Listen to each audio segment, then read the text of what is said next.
السلام علیکم، میں ہوں تہمینہ شیخ۔ ایک تصویر آپ کو نظر آ رہی ہے؟ یہ تصویر میں آپ دیکھ سکتے ہیں کہ یہ ایک ینگ لڑکی ہے، جوان لڑکی کی تصویر ہے۔ جب یہ لڑکی 12 سال کی تھی اس ٹائم ظاہر ہے یہ اسکول جاتی تھی، تو جب اسکول سے چھٹی ہوئی تو اس سے ایک بڑی چھوٹی سی غلطی ہو گئی، جس کی وجہ سے اسے غلط کاری کا نشانہ بنایا گیا، اور غلط کاری کا نشانہ بنایا گیا پورے 13 سال تک۔ اسی دوران یہ 8 مرتبہ پریگننٹ ہوئی اور پھر 6 مرتبہ اس کا ابارشن کروایا گیا۔ اب پیچھے جو 2 مرتبہ اس کی جو پریگننسی تھی، اس پریگننسی میں 2 بیٹوں کو اس نے جنم دیا، یعنی ناجائز اولاد، ناجائز بیٹے۔ آج سے 13 سال پہلے اس سے کیا غلطی ہوئی تھی؟ غور طلب بات یہ ہے، وہ غلطی ایسی کیا تھی جس سے پوری زندگی برباد ہو گئی؟ 13 سال تک غلط کاری کا نشانہ بننا پڑا، اور کون کون اس کو 13 سال تک غلط کاری کا نشانہ بناتا رہا؟ یہ تفصیلات میں آپ سے آج کے ویلاگ میں شیئر کروں گی۔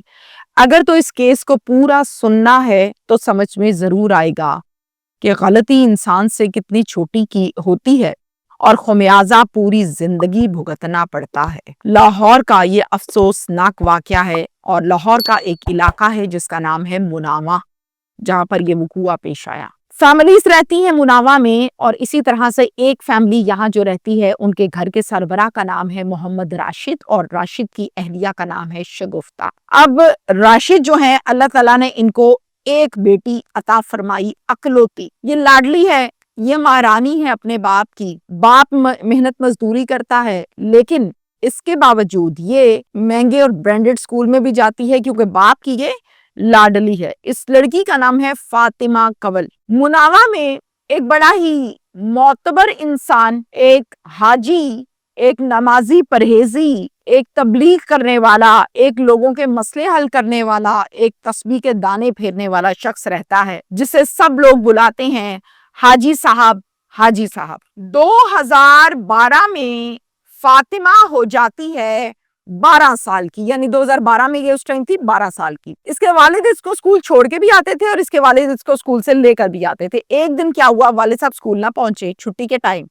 اس نے کافی انتظار کیا، اور کافی انتظار کرنے کے بعد آخرکار یہ پیدل خود ہی گھر کی طرف آنے لگی، تو راستے میں نظر آ گئے حاجی صاحب، معتبر انسان۔ جیسے ہی حاجی صاحب راستے میں نظر آئے، انہوں نے کہا کدھر جا رہی ہو فاطمہ؟ فاطمہ نے کہا میں گھر جا رہی ہوں۔ انہوں نے کہا او بیٹا، میں آپ کو گھر چھوڑ کر آتا ہوں۔ اور پھر جیب سے 2 چاکلیٹس نکالی، اور نکال کر کہا کہ بیٹا یہ لو، یہ تم کھاؤ، میں ابھی بانٹ کر آ رہا ہوں بچیوں کو چاکلیٹس، تو یہ تمہارا حصہ تم کھاؤ۔ 12 سال کی بچی کو ملے چاکلیٹ تو اس نے تو کھانی ہے۔ اس نے چاکلیٹ پکڑی اور اسی ٹائم کھانا شروع کر دی، اور جیسے ہی چاکلیٹ حلق سے نگلی، کچھ ہی منٹس کے بعد یہ بے ہوش ہو گئی۔ پھر کیا کرتے ہیں یہ حاجی صاحب فوراً اس کو وہاں سے لے جاتے ہیں کراچی۔ اگلے دن جب فاطمہ کی آنکھ کھلی تو کراچی کا علاقہ قیوم آباد، وہاں پر فاطمہ موجود تھی، جس میں فاطمہ کو کچھ نہیں پتا۔ ظاہر ہے پہلی دفعہ بچی آئی ہے اور بے ہوش ہوئی اور آنکھ کھلی تو یہ کراچی میں بیٹھی ہوئی ہے۔ اب یہاں پر کیا ہوتا تھا، اور وہ جگہ کون سی تھی جہاں سے قیوم آباد میں کراچی میں اس کی آنکھ کھلی؟ وہ تھا ایک فروشی کا اڈا،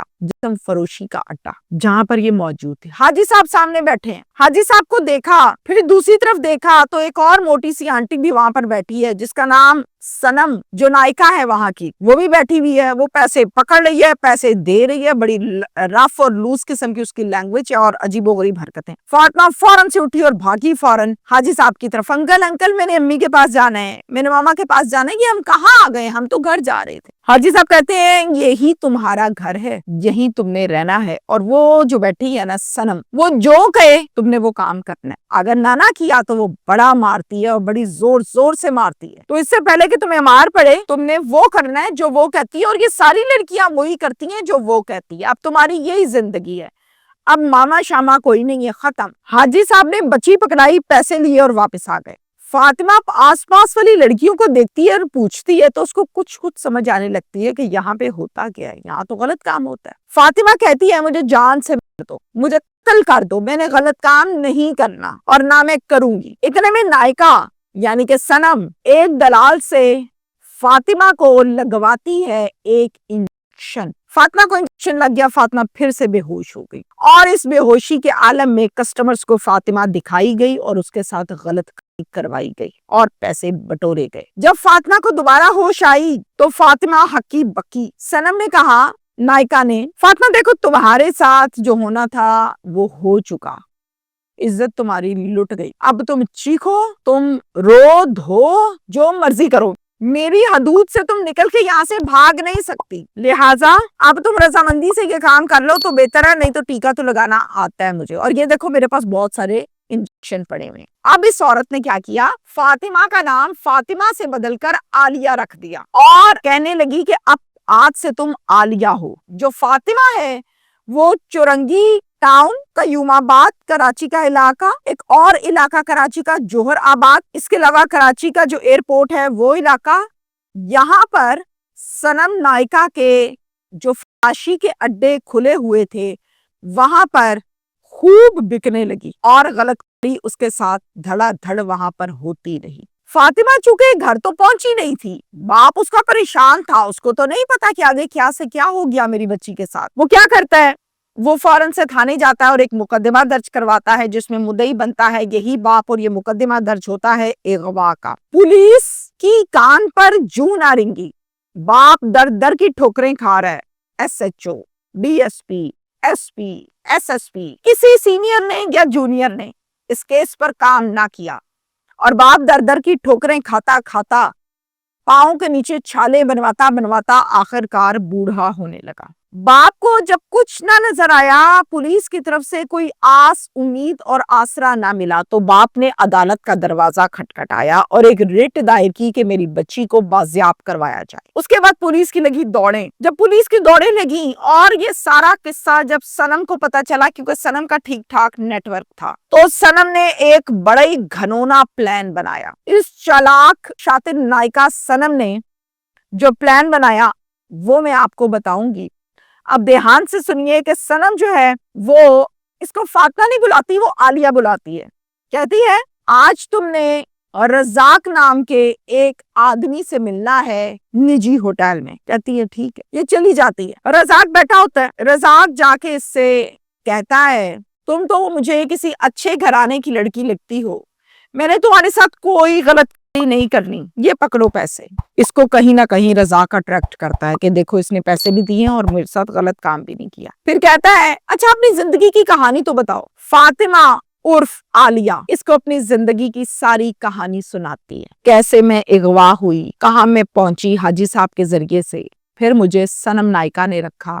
کہتا ہے مجھے تو تمہاری زندگی کی کہانی سن کر بہت ترس آ رہا ہے۔ اب کیا ہوا، اب ہر ہفتے 2 دفعہ 3 دفعہ رزاق اس کو اس ہوٹل میں بلاتا تھا، گپے خوب مارتا تھا، پیسے بھی دیتا تھا اور غلط کام بھی نہیں کرتا تھا، اور آہستہ آہستہ ان کو ایک دوسرے سے ہونے لگی محبت۔ فاطمہ اور فالیہ نے سوچا کہ یہ تو بڑا اچھا انسان ہے، سارا کچھ جاننے کے بعد بھی مجھ سے محبت کر رہا ہے اور میرا خیال کر رہا ہے۔ تو فاطمہ اور فالیہ کے دل میں محبت کا پودا اگنے لگا، جو اگتا ہی چلا گیا۔ اب لاہور پولیس چونکہ دورے لگا رہی تھی، ریڈ کی وجہ سے وہ کراچی ریڈ کرتی ہے، اور ریڈ کے دوران تمام مین لوگ بھاگ جاتے ہیں، مگر کچھ دلال مختلف اڈوں کے پکڑے جاتے ہیں، فحاشی کے اڈے۔ اب فاطمہ عرف عالیہ کو آخر کار ایک فحاشی کے اڈے سے پولیس نے بازیاب کروا لیا۔ اس کے بعد جب وہاں سے بازیاب کروا لیا، اور اسی دوران رزاق کو پتا چلا کہ اس طرح سے پولیس آ گئی اور فاطمہ کو بازیاب کروا لیا، اور یہ چونکہ محبت بھی کرتی تھی رزاق سے، اس نے پہلے فون کر کے اس کو بتایا۔ رزاق نے کہا، دیکھو میری بات سنو، میں آتا ہوں اور تمہیں بتاتا ہوں۔ اب یہ رزاق کا انتظار کر رہی ہے فاطمہ اور فالیہ۔ رزاق آ گیا، کہتا ہے، فاطمہ تمہیں بازیاب پولیس نے کروا لیا عدالتی حکم کے بعد، اب تمہیں لاہور تمہارے باپ کے پاس لے کر جائیں گے۔ اپنے باپ کے پاس جب پہنچو گی اور باپ کو پتا چلے گا کہ تم اس طرح فحاشی کے اڈوں پر بکتی رہی ہو، تو وہ تمہیں قتل کر دے گا غیرت کے نام پر۔ میں نے ایسے بہت سے کیسز دیکھے ہیں، تم ایسا کرو، تمہیں جب یہ پولیس عدالت میں پیش کرے، تم کہنا کہ میں نے رزاق کے ساتھ جانا ہے، میں نے اپنے باپ کے ساتھ نہیں جانا، مجھے اپنے باپ پر اعتبار نہیں ہے۔ عدالتی حکم کے مطابق اور اس ڈیٹ کے مطابق عدالت میں جب اس کو پیش کیا گیا تو اس نے کہا کہ میں نے تو بھائی جانا ہے رزاق کے ساتھ اور باپ کے ساتھ نہیں جانا۔ باپ پھر چیخ رہا ہے، سالوں کا سفر ہے، باپ پھر چیخ رہا ہے کہ کیا کر رہی ہو، میرے ساتھ آؤ۔ خیر رزاق کے ساتھ یہ وہاں سے چلے گئی۔ باپ کو لگا کہ شاید گینگ کے پریشر میں آ کے، خوف میں آ کے، ڈر کر اس نے یہ کام کیا ہے، رزاق کیا کرتا ہے؟ رزاق اس کو لے کر جا رہا ہے اور جا کر اس کے ساتھ کر لیتا ہے جھوٹا نکاح، جس سے اس کو لگتا ہے کہ میرے ساتھ تو نکاح ہو گیا، اب یہ میرا محافظ ہے، میرا شوہر ہے، جبکہ وہ نکاح جھوٹا ہوتا ہے۔ اس کو کہتا ہے اب ہم چلتے ہیں ہنی مون دبئی، اور ہنی مون کے نام پر یہ دبئی لے جا کے وہاں پر ایک انٹرٹین گرل کے طور پر اس کو پیش کرتا ہے، اور وہاں پر بھی خوب غلط اس سے کروائی جاتی ہے مختلف کلبز میں۔ اب اس کی آنکھیں پھٹی ہیں، یہ ہکی بکی ہو گئی ہے۔ رزاق در حقیقت اس گینگ کا ایک حصہ تھا، ریالٹی یہ تھی، لیکن اس کو نہیں پتا تھا کہ یہ اس گینگ کا ہی حصہ ہے، اسی کا ہی ممبر ہے۔ اب سن لیجئے کہ اس گینگ کو ٹوٹل 5 لوگ چلا رہے تھے۔ نمبر 1 نائکا صنم، نمبر 2 رزاق دلال، نمبر 3 چراغ دلال، نمبر 4 عمران دلال، اور نمبر 5 مختار دلال۔ یہ 5 لوگ اس گینگ کو چلا رہے تھے۔ جب ریڈ ہوئی تھی اور صنم کو یہ پتا چلا تھا کہ اب یہاں پر پولیس کی ریڈ ہوگی، نیٹ ورک اس کا سٹرونگ تھا، تو اس ٹائم پر اس نے رزاق کو پیچھے ڈالا تھا پوری پلاننگ کے ذریعے سے فاطمہ اور فالیہ کے، تاکہ فاطمہ کو یہ یقین دلایا جائے کہ رزاق اس سے محبت کرنے لگا ہے، وہ پیسے دینا، وہ غلط نہ کرنا، وہ میٹھی میٹھی باتیں کرنا، وہ ہفتے میں 3 دن ملاقات کرنے کا مقصد یہ تھا کہ رزاق پر پوری طرح سے اعتبار کرنے لگے اور ہمارے ہاتھ میں آئی چڑیا بازیاب نہ ہو سکے۔ جب اس پورے ڈرامے کا پتا چلا دبئی میں بیٹھی فاطمہ عرف عالیہ کو، فاطمہ ایک مرتبہ پھر سے حیران اور پریشان ہوئی کہ میرے ساتھ پھر سے ہاتھ پر ہاتھ ہو گیا، اور اس دوران اس کو مزید 2 سال دبئی میں گزر چکے تھے غلط کاری کرتے ہوئے۔ اب اسی دوران رزاق کا دبئی والے ڈیلر کے ساتھ کسی بات پر جھگڑا ہو گیا، کلیش ہو گیا، اور اس کلیش کے بعد رزاق فاطمہ کو عرف عالیہ دبئی سے واپس لے آیا کراچی۔ اب جب یہ کراچی میں لے کر آیا تو کراچی میں پھر سے اسے ایک فحاشی کے اڈے پر بٹھا دیا گیا اور پھر سے اس سے دھندا کروایا گیا۔ فاطمہ اور فالیہ نے کہیں سے کرتے کراتے چوری چھپے کرتے اپنے باپ کا نمبر لیا، باپ کو ٹریس کیا اور باپ کو فون کر کے سب بتایا کہ میں اس طرح سے ٹریپ ہو گئی تھی، مہربانی کریں مجھے بچائیں، اتنے ہی سال ہو گئے مجھے فحاشی کے اڈے پر بیٹھے ہوئے۔ باپ کہتا ہے میں آتا ہوں۔ وہ بوڑھا باپ کراچی گیا فاطمہ کے پاس۔ فاطمہ کوئی نہ کوئی بہانہ بنا کر نکلتی ہے اور جا کر باپ سے ملاقات کرتی ہے، اور باپ کے ساتھ وہ واپس لاہور آ جاتی ہے۔ اب جب وہ لاہور آ جاتی ہے تو اب وہ جو پوری زندگی کا ایک پلان، ایک سالوں کا سفر جس میں بچی کو بازیاب کروانا تھا، وہ بچی جو 12 سال کی گھر سے غائب ہوئی تھی، وہ بچی جو 12 سال کی اسکول سے چھٹی کے بعد ایک حاجی صاحب کے ہتھے چڑھ کر غائب ہوئی، اور پوری جوانی اس کو فحاشی کے اڈوں پر بٹھا کر صرف کیا گیا، اب وہ بچی اپنے باپ سے مل چکی تھی 2 بیٹوں کی ماں بن کر، اور یہ 2 بیٹے ناجائز بیٹے تھے۔ اس دوران جو 13 سال کا عرصہ گزرا جس میں فحاشی کے اڈوں پر اس کو بٹھایا گیا، یہ 8 مرتبہ پریگننٹ ہوئی، جن میں سے 6 مرتبہ اس کا آپریشن کرایا گیا، اور باقی 2 دفعہ کا دونوں بیٹے پیدا ہوئے جو کہ اس کے ساتھ اس کے باپ کے پاس آئے۔ اب یہاں پر میں اپنی رائے آپ کو یہ دوں گی کہ بچی کو ٹریپ کر کے چاکلیٹ کے ذریعے سے ایک حاجی صاحب معتبر انسان نے، لعنت ایسی معتبر انسان کے اوپر جس نے چاکلیٹ کھلا کے بچی کو لے جا کے فحاشی کے اڈے پہ بٹھا دیا۔ اب اگر پولیس نے بروقت کام کیا ہوتا اور 12-13 سال کے در کی ٹھوکریں کھا کے در کے آدمی کے آگے نہ بکتی تو اس کی زندگی اور اس کی عزت کو محفوظ بنایا جا سکتا تھا اگر پولیس کام کرتی۔ اب جب لڑکی بازیاب ہوئی تو 2 عدد بیٹے، نہ جانے ان کا باپ کون ہے، انہوں نے جنم لیا اور اب ان کو لے کر باپ کے پاس بیٹھی ہوئی ہے۔ Thank you.